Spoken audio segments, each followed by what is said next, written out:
Good morning, everyone. How are you? Are you happy to be here? I can't hear you. I noticed that the younger ones are speaking more than the older ones. Are you happy to be here? Okay. This morning is a special occasion, and I want you, all of you, to remember that your country has recognized you as a leader.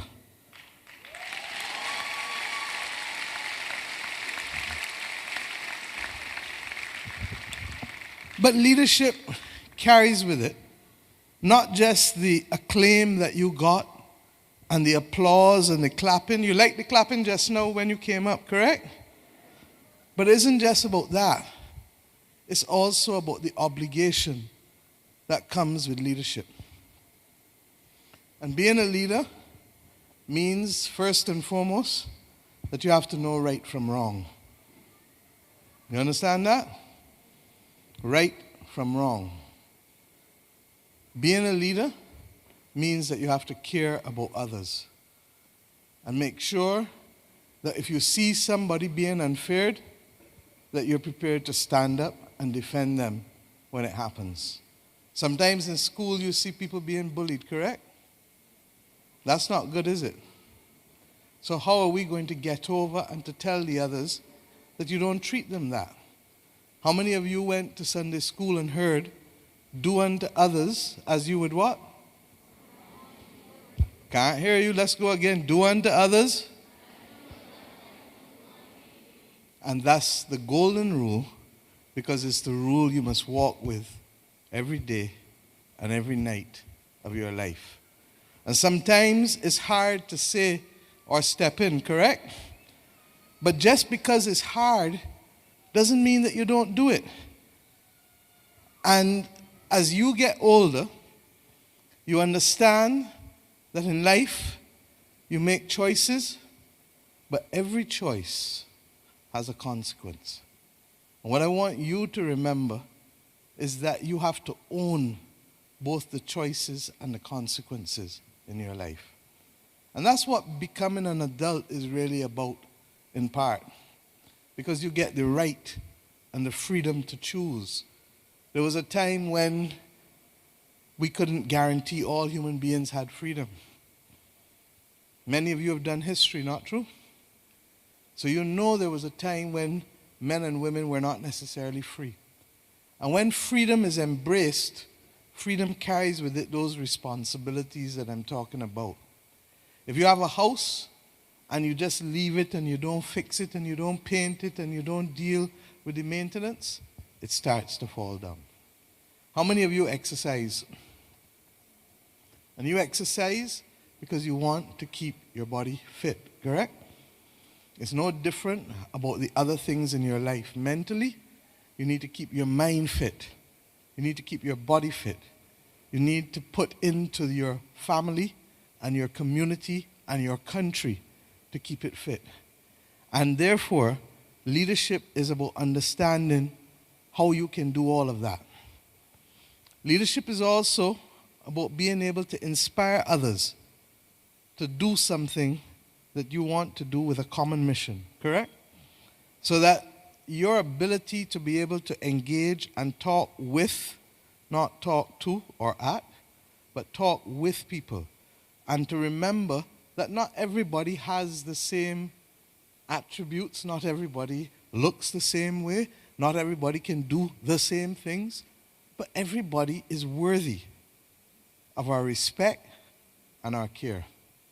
And if you can do these things while doing the marine biology or the law or the equestrian or the other things that people said to us just now, or being a cricketer or being an accountant or being like Rihanna or being a politician, if you can do those things, then believe you me, you will be honoring the faith that we have put in you this morning to be the leaders of our country. There was a time when I, like you, and all of the rest here who gave out the badges, we were just like you. And we were in primary school, I see William Dugan nodding his head because he was at primary school with me. I wouldn't tell you what kind of boy he was. But the bottom line is, all of us know what it is to be young. All of us know what it is to dream. All of us know what it is to want to make that difference and to be recognized in whatever small way. But unless those who we live with are also getting through and being respected and living well, then we have not gotten to where we need to go. Because the journey is not about you alone. The journey is about us together. Can we repeat it? The journey is not about you alone. The journey is about who? Us together. And if you remember nothing else this morning, remember that you have to honor leadership by being able to take care of us together. We got a deal? I may not be around when many of you bring honor to this country, to yourselves, and to your family. But this morning is a recognition that our nation must relate to you and must cultivate leaders if we want a strong country for you 10 years, 20 years, or 30 years from now. And many of the things that you see me fighting for, only a few nights ago, a 9-year-old questioned me about COP26. A 9-year-old. Now, when a 9-year-old can question you, Kirk, about COP26, it tells you that our children are far more engaged than we give them credit for. There are some among you here who have written essays that have won international prizes. And when we read them, you're talking about what kind of world we have lived in looking back 30 years from this pandemic. The lesson to me is that there is no citizen too young or too old for us to have conversations about where we want to take this country. And a lot of the battles that we are fighting now, you see me talking about, are battles that are going to affect you. Because if the world's climate gets worse, it means that you are going to be living in an environment that is difficult. In all my 55 years, 56 years, I forget I turned 56. That's what happens when you start to get a little gray. But in my 56 years, I've only known what it is to have one hurricane in Barbados. And that's the one you had this year with me, Hurricane Elsa. But we know now that we're likely to see far more rather than waiting for another 56 years before we see one. There's another committee that I chair that is about how do we fight the fact that for decades human beings have not, or put it another way, human beings have been perhaps taking too much antibiotics. You know what antibiotics are? And when you get sick and you really need them, or you're in a hospital and then a super virus comes about, the antibiotics are no longer effective. But there was a time 100 years ago when if you went to the dentist or if you were a mother having a baby, the risk of infection could put your life at risk. And the antibiotics were able to make that difference, to make those procedures safe. If we don't get it right, then it will have implications for you in 2050. And many of you will face a world where the climate is inhospitable, where the Minister of Agriculture is here.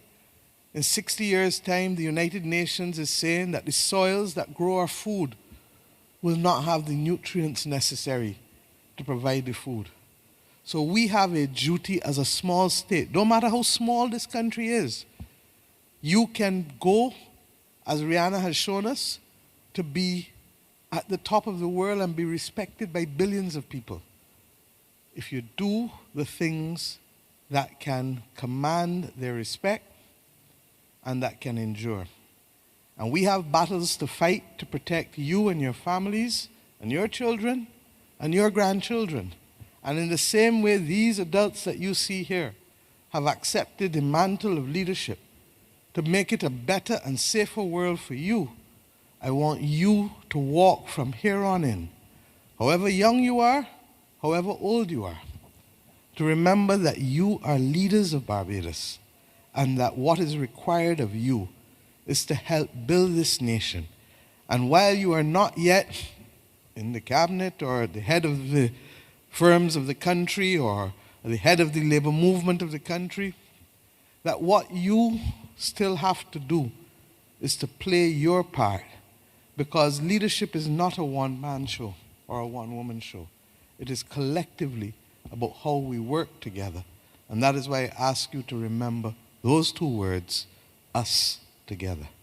I want to wish you all a very, very blessed and happy Christmas. I feel for many of you because I know that you are longing for your online school days to come to an end, that you're longing to be able to mix with your friends again and to go into a classroom and learn. And we're going to try and work with you and your parents because we know that that is what all of us want. But we need to do it safely, and we need to make sure that you, as you do it, can also be safe, because you don't want anybody harming anyone or getting sick. So my friends, be proud. Be conscious that even though these have been 2 difficult years, that we feel you, we have you, and we will work with you to make up for the time that you may have lost in the last 2 years. I know that your Minister of Education, Cynthia Bradshaw, every week she talks about how can she get things better for you, and how can she make it easier for some of you to make different choices that the system doesn't allow, so that some of you who are on this side of the room, by the time you get to this side of the room, that you will have an educational system, hopefully, that recognizes that you have different abilities. But as I said almost 30 years ago, each one matters. And because each one matters, we will work together to make the opportunities possible for you, whether you're studying science, whether you're studying TVET and vocational arts, mechanics, humanities, languages, want to work in the marine area, it doesn't matter. Our role is to try to create the opportunities for you. But your role is to make best of all of those opportunities. And as leaders, make sure that you carry as many of your school colleagues and friends with you, doing the right thing for the right reasons to make a better place and a stronger Barbados. Thank you, God bless, and happy Christmas.